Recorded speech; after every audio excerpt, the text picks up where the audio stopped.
In this video, I'm going to talk all about creating your own dice progression system for role-playing in MMOs. I'm going to talk about dice and ranks within your guild, and how to add meaningful progression using skills and loot. And no face cam on this video, my eyes looking a little weird, so enjoy the exciting Guild Wars 2 gameplay in the background, and I'll still have text overlaying it. Progressive role-playing guilds and MMORPGs tend to have a dice system which is considered rather rules light. So you're probably wondering, what shape should my dice system take? So at its core, this is going to be a custom D20 system. Most everything is going to revolve around the throw of a 20-sided dice, and everyone who joins your guild has to progress themselves up in rank within your role-playing guild. The most important dice I recommend you have players use in your guild, and it will cover everything from attacking to using skills, interacting with the environment, doing a skill check. That dice is going to be a D20. So the system is going to be very simple. When it comes to bidding a number to perform a skill, higher equals better. And you're going to see this simple system is going to let you do a lot.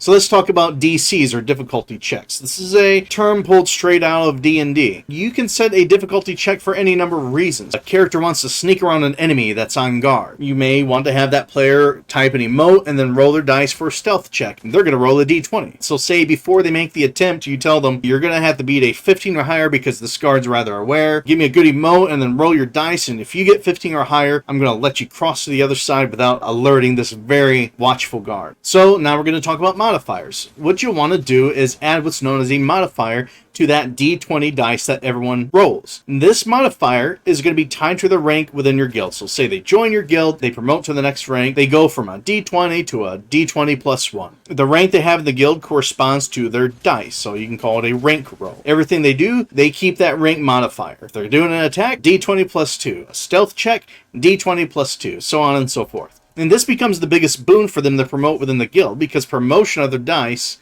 means that they have a permanent bonus to literally everything they do. And you couldn't ask for more. That's the biggest reward you can give to any player in your guild. When it comes to ranks in your guild, as I mentioned earlier, everyone needs to start from the beginning if it's a progressive guild. If you're looking at this system and you're thinking to yourself, Greg, that's not a huge benefit, you're right, but there's two things to consider. The first is that this is the basic dice roll, your basic rank roll, which keeps everyone around the same power without feeling like lower ranked players are completely useless. And secondly, and more importantly, this current system is meant to be built on by many other features such as skills, attributes, gear, loot, and magic items. With these 5 ranks, you have a basic dice the player can use for everything spread across 5 levels. Think of this whole system that I've explained as the crust of a delicious pizza, right? You're building a pizza. The core dice system forms the crust. You still have to add the sauce, the cheese, and toppings, so we're going to talk about those next. Skills and attributes. This is the sauce and the cheese of your pizza. So first we're going to talk about skills. So skills are abilities that your character can use in combat or throughout the world that does something beyond the basics thing a person typically can do. In RPG, these are the things that cost mana or energy. A skill can be something which inflicts a debuff on an enemy. A skill can be something which hits for twice as much damage. A skill can be a magical spell which can change the environment. Where it gets interesting is that these skills don't necessarily need to have bonuses either. What I recommend is keeping your skills primarily focused on flavor and color and options, with any stats, if necessary, being wholly secondary. Do not be afraid to create skills without any kind of mechanical benefit outside of color and flavor. It's very easy to get lost in the woods trying to balance your game. This will keep you from pulling your hair out when your guild has 100 skills or so. You're trying to juggle and balance all of them and realizing what a monster you created. Skills can be limited based on the rank of the player. A player may have the option to choose a skill. At rank 1, perhaps your players can choose up to 4 skills. And then they're meant to promote pretty fast, right? So at rank 2, that number grows to 8. You get the idea. I'm going to give you 3 examples of general skills. Feel free to use them, change them, take them however you want, steal it. It's yours. First skill example is flight. Flight grants the user the temporary ability to take flight, allowing them to move a certain distance and avoid hazards on the ground, cross gaps and traps, and cross a distance for a short period of time. Fireball, a scorcher of a spell which causes 1 magical damage to an enemy. This skill allows the user to use Fireball as an attack, as well as to start a fire, craft a maneuver fire to a limited extent within an area, warm an environment, or manipulate flames around them. Stealth. When used, the character becomes invisible for 1 turn. When stealth, they can make careful movements around the environment without being detected unless they are in combat. If they are attempting to sneak past an enemy, or to get an advantage on an enemy through a stealth attack, this player gets a +4 to the roll attempt when they use this skill. These skills give you 3 broad examples for many skills that you can create on your own. So you have Flight, that one's based on movement and utility. Fireball is an attack which provides utility, and Stealth opens up new combat opportunities and even more opportunities for roleplay within the environment, whether you're in or out of combat. And you can see from these 3 examples how these skills add to the game, not just through damage skills. So let's say you have a list of 50 skills in your guild, right? You can limit players to a certain number of these based on rank so that they don't get overpowered. And notice the damage skill, Fireball, that I mentioned. It does 1 magical damage.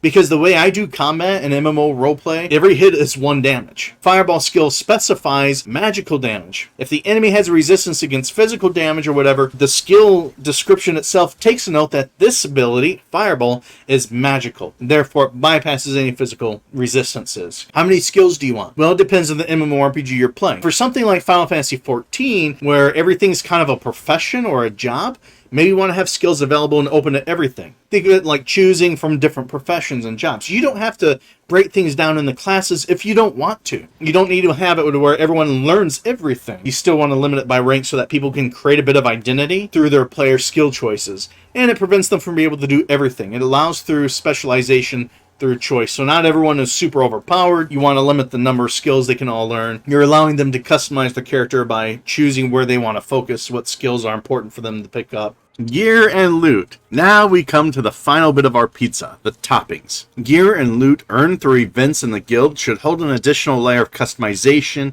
and flavor on top of your player's core dice roll. And again, these do not need to take the shape of a big modifier. They can, but I'd say at the most a piece of gear or loot should ever give an attack or defense roll should be a +2. You want to keep it limited, otherwise, like I mentioned earlier, it's going to start replacing any other options the player has. Maybe, say, a really good sword run throughout an event, maybe a championship's weapon, an arena roleplay. Say that the sword gives you a +2 attacks using that sword. You don't want to go more than a +2. And you can do things like armor, maybe even tie into an attribute that they need to raise to wear it, such as endurance. Once they have the proper endurance, they can craft the heavy armor, which gives them maximum. And I strongly recommend when it comes to attack and defense, never go beyond a flat +2. Never go beyond that, because that starts to break your system. You get the idea. I have a video on loot which talks about all the different loot options, and it's similar for gear. Limit the amount of bonuses you give the attack and defense, and perhaps consider more horizontal or sideways points progression, such as attributes and things like that. Other skills not necessarily related to combat, having these different options available to them. So, now let's bring it all together. Well, let's take a rank 1 versus a rank 3 player. I'm going to put them in a very similar scenario. So, let's say a rank 1 player wants to make an attack on a basic enemy. What's their basic dice for an attack? Well, a rank 1 player, as we talked about earlier in this video, it's a D20. That is their rank dice for everything so far. Perhaps they've not been in the guild for long. They don't have other skills, attributes, or gear bonuses. Now let's take a look at a rank 3 player. Their base die roll is what? They have a 1d20 +2. And a rank 3 player, they've invested in their skills. They have a skill which allows them to ignore and bypass physical defense once per battle. Furthermore, that rank 3 player has a weapon equipped which gives them a +2. So what happens? The rank 1 player and the rank 3 player both attack the same enemy. Say an enemy which is resilient and an enemy which gets a +4 against physical attacks. They're strong against physical attacks. So rank 1 player makes their attack roll.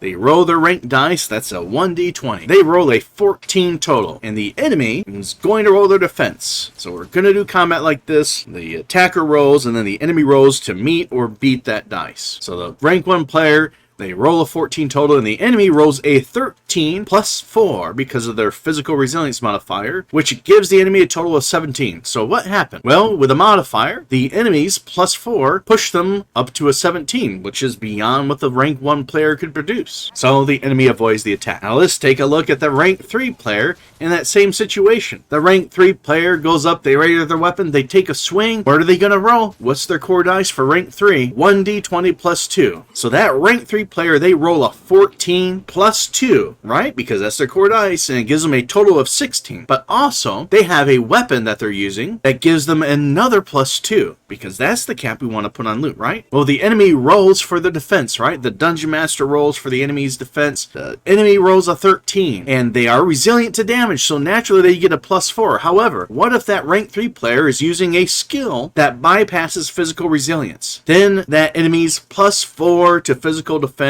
suddenly disappears. What happens at the end? The rank 1 player misses their attack because the enemy's too resilient. The rank 1 player misses the attack, but the rank 3 player hits. And that's why we want to keep those basic course dice values so low and streamlined. When you start adding things like skills, attributes, bonuses, gear, and loot, you quickly begin beefing up that dice. Now look, why do I go into the detail about this? Because you can have a very simple system. You can have a system where literally everyone in the guild rolls a d20. And maybe all the enemies roll a d20 to meet or beat it. But when it comes to progression, you're going to want people to have a bit more meat. So what do? You start adding more to your game. You're essentially designing a mini desktop game. And this video is helping you how to do that. You're putting together a very rules-light desktop game that people can play, and there's progression, and there's room for progression. Why are the core dice values so low? Because you're going to be adding on to it. Because you want to add more options, more mechanics. You start picking up skills, they start giving you more flavor, more opportunities throughout combat. You want to start picking up attributes. They're going to start expanding the breadth of what your characters can do when they interact in the environment. The different bonuses they accrue over time through progressing in the guild. The gear and loot that they find, which gives them a bonus on their different skills, their different weapons and abilities and whatnot. You quickly begin beefing up that base dice roll. But you have that base dice roll as kind of the go-to dice for everything people do, that d20. And then whatever modifiers on that for the rank 1, the rank 5, you get the point. So you're essentially creating your own miniature tabletop roleplay game system. And through this video, if you do it, take the system, use it, change it however you want, you've created one. You've essentially created one, and now you can begin focusing on adding and putting little pieces together. It's a modular system. You have your core, you have your skills, your attributes, and then you have your gear and loot, and you start adding things as modifiers in those areas. You can start adding talent systems and talent trees, specializations, stances, different forms, and whatnot, if you want to. You don't have to go that deep into it. Like I said, it's always rules light, but this is a very lightweight system I presented in this video. A very modular one that you can pretty much do anything with. You can run any kind of roleplay game with this. Really, I have a progressive system no matter what kind of guild, whether you're doing sci-fi or medieval, whether you're Final Fantasy XIV, Guild Wars 2, Elder Scrolls Online, World of Warcraft, whatever you're doing. This is essentially an entire player's guide plus dungeon master's guide rolled into a single video. So feel free to take the system, modulate it however you wish. It's meant to be modulated and built upon. Have fun with it. That's all for this video. I'll talk more about combat, turns, initiative, and all that good stuff in a future video. I hope this helped provide a very simple system and lay it out for you that you can use to structure your own progressive role-playing guild around. There's a playlist on screen now for my other MMO roleplay videos if you want to check those out. And thanks for watching. Bye.